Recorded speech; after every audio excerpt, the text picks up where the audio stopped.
दोस्तों स्वागत है आप सभी का आपके अपने यूट्यूब चैनल बीएस सेंटर में। यहाँ पर हम लोग पॉलिटिकल साइंस का एक मोस्ट इंपॉर्टेंट क्वेश्चन देखेंगे कि स्वामी विवेकानंद के राष्ट्रवाद और आध्यात्मिक मानववाद की विस्तृत विवेचना कीजिए।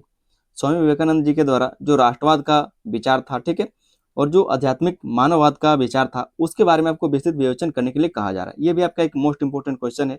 जिस तरह से आपको बताएंगे, आपको समझ करके जाना है। वीडियो को आप लोग अंत तक देखिए ताकि क्वेश्चन के आंसर को आप अच्छे से समझ सके। चैनल पर नए तो आप लोग चैनल को सब्सक्राइब कर लीजिए। वीडियो पसंद आए तो वीडियो को लाइक कर दीजिए और अपने दोस्तों में इसको शेयर भी कर देना है। समझते हैं हम लोग इस क्वेश्चन के आंसर को। पूछा क्या गया कि स्वामी विवेकानंद के राष्ट्रवाद, जो इनका राष्ट्रवाद का विचार था और जो आध्यात्मिक मानववाद का विचार था, इसका विस्तृत विवेचन करने के लिए कहा जा रहा है। शुरू करते हैं हम लोग आंसर को। कहा जा रहा है कि स्वामी विवेकानंद 19वीं शताब्दी के महान सन्यासी, राष्ट्रवादी चिंतक, समाज सुधारक और आध्यात्मिक गुरु थे। ठीक है।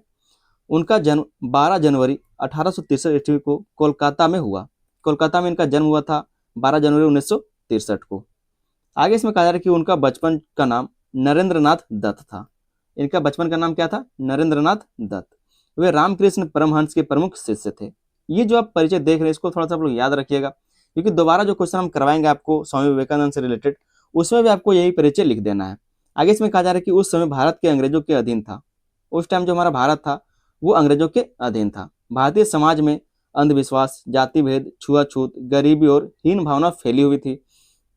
आपने इससे पहले जो क्वेश्चन का आंसर देखा था कि भारतीय पुनर्जागरण में राजा राम मोहन राय की क्या भूमिका वर्णन करे, उसमें आपको ये चीज बताया था कि उस टाइम में जो हमारा भारत था वो अंग्रेजों का अधीन था। ठीक है। और भारतीय समाज में कई तरह के अंधविश्वास, जाति भेद, छुआछूत, गरीबी, हीन भावना, सब क्या तो फैला हुआ था। लोग अपनी संस्कृति और धर्म को कमजोर समझने लगे थे। ऐसे समय में स्वामी विवेकानंद ने भारतीयों में आत्मविश्वास, आत्मगौरव और राष्ट्रभक्ति की भावना जगाई। और इसी कारण से क्या है, तो जो लोग थे हमारे देश के, वो अपनी संस्कृति को, अपने धर्म को कमजोर समझने लगे थे, क्योंकि हम लोग क्या है, गुलाम हो गए थे। तो उनको लगने लगा था कि हमारा संस्कृति कमजोर है, हमारा शिक्षा कमजोर है, ठीक है, हमारा जो परंपरा है, जो धर्म है, वो कमजोर है, और जो पश्चिमी संस्कृति है वो बेहतर है। ठीक है। तो इसके बारे में कहा जा रहा है कि ऐसे समय में स्वामी विवेकानंद ने भारतीयों में आत्मविश्वास बढ़ाया, आत्मगौरव बढ़ाया और राष्ट्रभक्ति की भावना जगाई। उन्होंने केवल धर्म की शिक्षा नहीं दी, बल्कि समाज सेवा, मानवता, राष्ट्रीय एकता और युवाओं के जागरण पर भी बल दिया। इन्होंने क्या किया, तो सिर्फ धर्म के बारे में शिक्षा नहीं दी, ठीक है, इन्होंने क्या किया, समाज के बारे में, समाज सेवा के बारे में, मानवता के बारे में, राष्ट्रीय एकता के बारे में और युवाओं के पुनर्जागरण के बारे में बल दिया। 1893 ईस्वी में शिकागो के वर्ल्ड पार्लियामेंट ऑफ रिलीजन, जिसको बोलते हैं अंतर्राष्ट्रीय धार्मिक महासभा, ठीक है, में दिए गए उनके भाषण ने पूरे विश्व में भारत की आध्यात्मिक और सांस्कृतिक महानता को स्थापित किया है। तो शिकागो में जो इनके द्वारा भाषण दिया गया था, उनके बारे में यहाँ पर तारीफ लिखा हुआ है। ठीक है। जैसे क्या कि पूरे जो हमारे भारत को यहाँ पर से विश्व गुरु समझने पर लोगों को मजबूर किया था। स्वामी विवेकानंद का राष्ट्रवाद, आध्यात्मिकता, भारतीय संस्कृति और मानव सेवा पर आधारित था। वहीं उनका आध्यात्मिक मानववाद सिखाता है कि प्रत्येक मनुष्य में ईश्वर का वास होता है और मानव सेवा ही सबसे बड़ा धर्म है। इस चीज को हम लोग आगे डिटेल में समझेंगे। एक छोटा सा यहाँ पर बस भूमिका लिखा हुआ था। यहाँ पर जितना चीज आपने पढ़ा, सब कुछ को आगे हम लोग वीडियो में डिस्कस करेंगे बिल्कुल डिटेल में। तो दोस्तों हम लोग आगे देखते हैं स्वामी विवेकानंद का राष्ट्रवाद। यही आपके क्वेश्चन में पूछा गया था कि स्वामी विवेकानंद के राष्ट्रवाद और आध्यात्मिक मानववाद का विस्तृत विवेचन कीजिए। तो पहले हम लोग स्वामी विवेकानंद का राष्ट्रवाद देख लेते हैं। पहला पॉइंट है आपका आध्यात्मिक राष्ट्रवाद। स्वामी विवेकानंद का राष्ट्रवाद केवल राजनीतिक स्वतंत्रता तक सीमित नहीं था। राष्ट्रवाद का मतलब क्या होता है? देश से प्रेम। ठीक है। तो इसके बारे में कहा जा रहा है कि ये आध्यात्मिक राष्ट्रवाद था। स्वामी विवेकानंद का राष्ट्रवाद केवल राजनीतिक स्वतंत्रता तक सीमित नहीं था। ऐसा नहीं कि सिर्फ देश से प्यार करो और राजनीतिक स्वतंत्रता है सिर्फ वहीं तक राष्ट्रवाद सीमित रहे। वे भारत को एक आध्यात्मिक राष्ट्र मानते थे। कैसा मानते थे? आध्यात्मिक राष्ट्र। उनका कहना था कि भारत की असली पहचान उसकी संस्कृति, धर्म और आध्यात्मिक परंपरा है। जो हमारा भगवान से जुड़ा हुआ परंपरा है, ठीक है, वही हमारे भारत की असली पहचान है। इसलिए कहा जा रहा है कि इनका जो पहला आपने राष्ट्रवाद देखा, जो राष्ट्रवाद का विचार देखा, वो यही था। ठीक है। आध्यात्मिक परंपरा। वे मानते थे कि भारत की शक्ति उसके वेद, उपनिषद और वेदांत दर्शन में छुपी हुई। इसलिए उन्होंने भारतीयों को अपनी संस्कृति पर गर्व करना सिखाया। इसलिए कहा जा रहा है कि उन्होंने क्या किया, जो स्वामी विवेकानंद थे, उन्होंने क्या किया, भारतीयों को अपनी संस्कृति पर गर्व करना सिखाया। उनके अनुसार यदि भारत अपनी आध्यात्मिक शक्ति को पहचान ले तो वह फिर से विश्वगुरु बन सकता है। और जो स्वामी विवेकानंद है वो कहते हैं कि अगर भारत अपनी आध्यात्मिक शक्ति को फिर से पहचान ले तो वो क्या करेगा, फिर से विश्वगुरु बन सकता है। क्योंकि हमारे पास क्या है, वेद है, ठीक है, उपनिषद है, हमारे पास क्या है, वेदांत है, उपनिषद है, वेद है, दर्शन है, सारी चीज यहाँ पर, सारे गुण छिपे हुए, सारे क्या है, तो शक्तियां छुपी हुई है। दूसरा जो इनका विचार है, राष्ट्रवाद का विचार, वो है आपका आत्मगौरव और आत्मविश्वास का संदेश। इनके द्वारा आत्मगौरव और आत्मविश्वास का संदेश दिया गया। अंग्रेजी शासन के कारण भारतीयों में हीन भावना आ गई थी, मतलब खुद से लोगों क्या है नफरत होने लगा था, अपने संस्कृति से क्या है नफरत होने लगा था। स्वामी विवेकानंद ने लोगों को अपनी शक्ति पहचानने की प्रेरणा दी। उन्होंने युवाओं से कहा, उठो जागो और लक्ष्य की प्राप्ति तक रुको मत। इनके द्वारा एक कथन दिया गया है कि उठो जागो, जब तक लक्ष्य की प्राप्ति ना हो तब तक रुको मत। अगर ये क्वेश्चन आपको 1 नंबर में पूछा जाए तो आप स्वामी विवेकानंद आंसर लिखेंगे, ठीक है, कि ये कथन किसके द्वारा दिया गया है। आगे इनके द्वारा कहा जा रहा है कि उनका मानना था कि कोई भी राष्ट्र तब तक आगे नहीं बढ़ सकता जब तक उसके लोग आत्मविश्वासी और साहसी ना हो। इनके द्वारा माना गया था कि कोई भी जो राष्ट्र है वो तब तक आगे नहीं बढ़ सकता जब तक उस देश का, उस राष्ट्र का व्यक्ति जो उस देश का नागरिक जो है आत्मविश्वासी ना हो और साहसी ना हो। उन्होंने भारतीयों को यह समझाया कि वे कमजोर नहीं है बल्कि उनके भीतर अपार शक्ति छुपी हुई। तो लोगों को जगाने का इन्होंने क्या क्या काम किया है। तीसरा जो यहाँ पर हम लोग पॉइंट देखेंगे इनका, वह है युवा शक्ति पर बल। इन्होंने युवा शक्ति पर बल दिया। स्वामी विवेकानंद युवाओं को राष्ट्र निर्माण की सबसे बड़ी शक्ति मानते थे। वे चाहते थे कि युवा केवल किताबों तक सीमित ना रहे बल्कि शारीरिक, मानसिक और नैतिक रूप से भी मजबूत बने।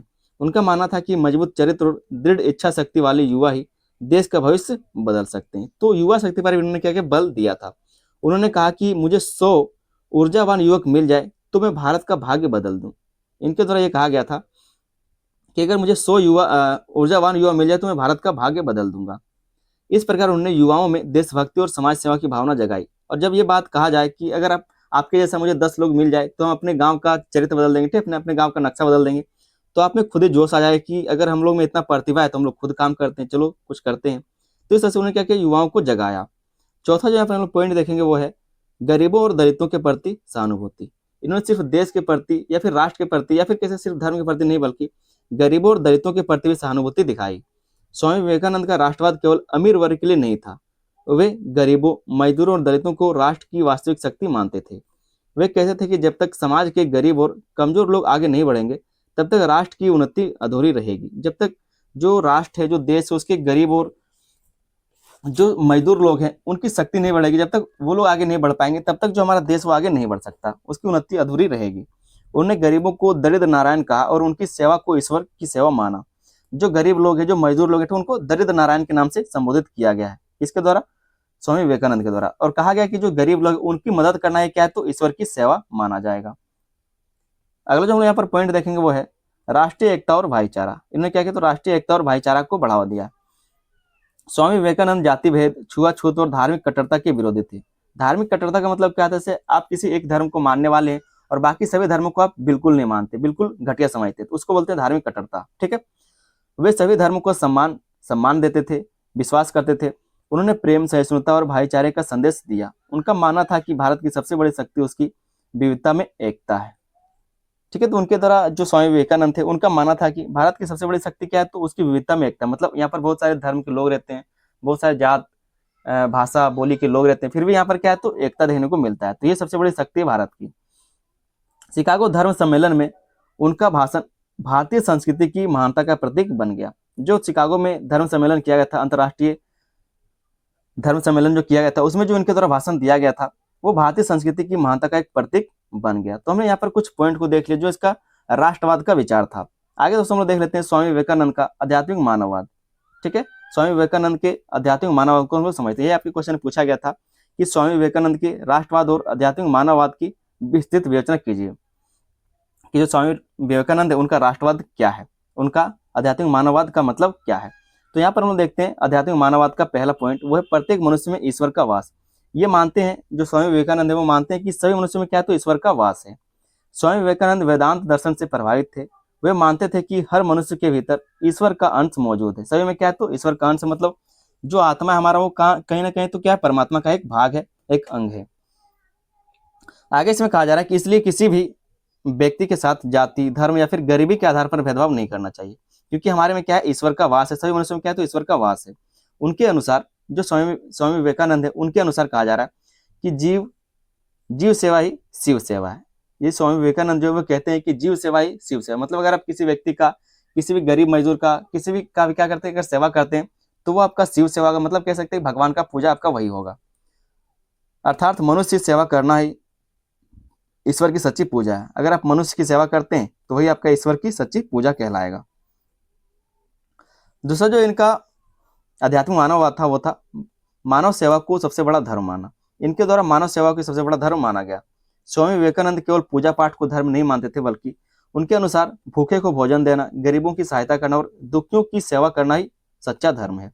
तो स्वामी विवेकानंद क्या करते हैं, मानव सेवा को सबसे बड़ा धर्म मानते हैं। इसी उद्देश्य से उन्होंने 1897 ईस्वी में रामकृष्ण मिशन की स्थापना की। इसी के द्वारा क्या, तो रामकृष्ण मिशन की स्थापना की गई थी स्वामी विवेकानंद के द्वारा, ठीक है। इसी के कारण आगे इसमें कहा जा रहा है कि रामकृष्ण मिशन ने शिक्षा, चिकित्सा, राहत कार्य और समाज सेवा के माध्यम से लाखों लोगों की सहायता की है। रामकृष्ण मिशन क्या था, इसके लिए हम अलग से क्वेश्चन करवा चुके हैं, अगर आप लोग देखना चाहते हैं जाके देख लीजिएगा। तीसरा जो यहाँ पर हम लोग पॉइंट देखेंगे, जो विचार देखेंगे, वो है समानता और मानव सम्मान। समानता और मानव सम्मान का विचार। स्वामी विवेकानंद सभी मनुष्यों को समान मानते थे। वे ऊंच नीच और जाति भेद के विरोधी थे। ये चीज हम आप शुरू से बताते आ रहे हैं आपको। उनका मानना था कि कोई भी व्यक्ति जन्म से बड़ा या फिर छोटा नहीं होता, सभी मनुष्यों में एक ही परमात्मा का वास होता है। इसलिए उन्होंने समाज में समानता और मानव सम्मान की भावना को बढ़ावा दिया। तो समानता और मानव सम्मान को यहाँ पर उन्होंने क्या तो बढ़ावा दिया है, इनका एक विचार रहा है। चौथा जो इनका विचार है आध्यात्मिक मानववाद का, वो है शिक्षा का महत्व। स्वामी विवेकानंद ऐसी शिक्षा चाहते थे जो केवल नौकरी ना दे, बल्कि मनुष्य का चरित्र निर्माण करे। ये स्वामी विवेकानंद है, उनका मानना था कि शिक्षा ऐसा ना हो कि जो सिर्फ नौकरी दे, बल्कि किसी व्यक्ति का चरित्र का निर्माण भी वो करे। उनके अनुसार शिक्षा का उद्देश्य है आत्मविश्वास बढ़ाना, मतलब जो आपका सेल्फ कॉन्फिडेंस है वो बढ़े, चरित्र निर्माण हो, आप एक अच्छे व्यक्ति बन सके, ठीक है, लोगों का मदद कर सके, आप में नैतिकता हो, नैतिकता का विकास करना, ठीक है, ये सारी चीजें इसका उद्देश्य है। आगे इसमें कहा जा रहा है कि समाज सेवा की भावना जगाना, मतलब समाज सेवा करने की जो भावना है आप में भी हो और आप दूसरों में जगा सके, इस तरह के क्या है तो ज्ञान होना चाहिए, तब जाकर वो वास्तविक ज्ञान कहलाएगा। वे शिक्षा को राष्ट्र निर्माण का सबसे बड़ा साधन मानते थे। पांचवा यहाँ पर हम लोग पॉइंट देखेंगे इनका आध्यात्मिक मानववाद का, वो है विश्व बंधुत्व की भावना। विश्व बंधुत्व की भावना। स्वामी विवेकानंद पूरे विश्व को एक परिवार मानते थे, वसुदेव कुटुंबकम, ठीक है। वे सभी धर्मों और संस्कृतियों के बीच प्रेम और सम्मान चाहते थे। उन्होंने धार्मिक संकीर्णता और नफरत का विरोध किया तथा विश्व शांति और भाईचारे का संदेश दिया। जो धार्मिक संकीर्णता है, मतलब कह सकते हैं कम लोग अलग अलग धर्मों को मानते हैं, या फिर धर्म को मानने वाले बहुत सारे लोग अलग अलग धर्मों को मानने वाले, और जो नफरत है इसका विरोध किया उनके द्वारा, और विश्व शांति और भाईचारे को संदेश इन्होंने दिया। आगे दोस्तों हम लोग स्वामी विवेकानंद के विचारों के कुछ प्रभाव को देख लेते हैं कि इनका क्या प्रभाव पड़ा। जो भी इनके विचार थे स्वामी विवेकानंद के, चाहे वो राष्ट्रवाद का विचार हो, चाहे वो आध्यात्मिक मानववाद का विचार हो, इसका क्या प्रभाव देखने को मिला है। तो पहला जो यहाँ पर इनका प्रभाव देखने को मिलता है, भारतीयों में आत्मविश्वास और राष्ट्रभक्ति की भावना बढ़ी। जो लोगों में हीन भावना पहले पैदा हो चुका था, बढ़ चुका था, अब क्या तो वहां पर राष्ट्र की भावना जागी, ठीक है, और जो आत्मविश्वास है वो भी देखने को मिला। दूसरा जो यहाँ पर प्रभाव देखने को मिला वो है युवाओं को देश सेवा और समाज सेवा की प्रेरणा मिली, क्योंकि युवाओं को सबसे ज्यादा शक्तिशाली माना गया है स्वामी विवेकानंद के द्वारा। तीसरा जो यहाँ पर इनका प्रभाव पड़ा हुआ है भारतीय संस्कृति को विश्व स्तर पर सम्मान प्राप्त हुआ, क्योंकि जो शिकागो का सम्मेलन हुआ था उसमें इन्होंने इस तरह से भाषण दिया था कि विश्व स्तर पर क्या है तो जो भारत है उसकी संस्कृति को सम्मान प्राप्त हुआ। चौथा जहाँ पर हम लोग इसका प्रभाव देखेंगे वो है समाज सेवा और मानव कल्याण की भावना मजबूत हुई। और पांचवा जो इनके द्वारा बातों का, इनके विचारों का जो प्रभाव पड़ा हुआ है स्वतंत्रता आंदोलन के नेताओं को प्रेरणा मिली। सुभाष चंद्र बोस, महात्मा गांधी तथा श्री अरविंदो जैसे नेताओं पर उनके विचारों का गहरा प्रभाव पड़ा। तो जो स्वतंत्रता सेनानी थे, जो स्वतंत्रता के प्रमुख नेता थे, उनके ऊपर भी इनका प्रभाव देखने को मिला। आगे दोस्तों एक छोटा सा निष्कर्ष लिखा है, उसको समझ लेते हैं। कहा जा रहा है कि स्वामी विवेकानंद का राष्ट्रवाद भारतीय संस्कृति, आध्यात्मिकता, आत्मगौरव और राष्ट्रीय एकता पर आधारित था। इनका जो राष्ट्रवाद है वो कैसे था, तो भारतीय संस्कृति पर, आध्यात्मिकता पर, आत्मगौरव और राष्ट्रीय एकता पर आधारित था। उन्होंने भारतीयों को अपनी शक्ति पहचानने और देश के लिए कार्य करने की प्रेरणा दी। उन्होंने क्या किया, तो अपने जो देश के लोग थे, जो भारतीय थे, उनको अपनी शक्ति पहचानने के लिए कहा और देश के लिए काम करने के लिए प्रेरणा दिया। तो इस तरह से आप एक छोटा सा निष्कर्ष जरूर लिख लीजिएगा, ठीक है। उम्मीद करते हैं आपको क्वेश्चन का आंसर अच्छे से समझ में आ गया होगा। चैनल पर दोस्तों नहीं तो आप लोग चैनल को सब्सक्राइब जरूर कर लीजिएगा। वीडियो अच्छा लगा तो वीडियो को लाइक करके अपने दोस्तों में शेयर भी कर देना। एक क्वेश्चन और हम करवाएंगे स्वामी विवेकानंद से रिलेटेड, जहां पर आप लोग स्वामी विवेकानंद के सामाजिक सुधार एवं युवाओं के प्रति जो उनका विचार है उसके बारे में हम लोग पढ़ेंगे। तो वेट कीजिए आप लोग उस क्वेश्चन का और चैनल को सब्सक्राइब कर लीजिए, ठीक है। मिलते हैं हम लोग किसी अगले वीडियो में, तब तक के लिए धन्यवाद। जय हिंद।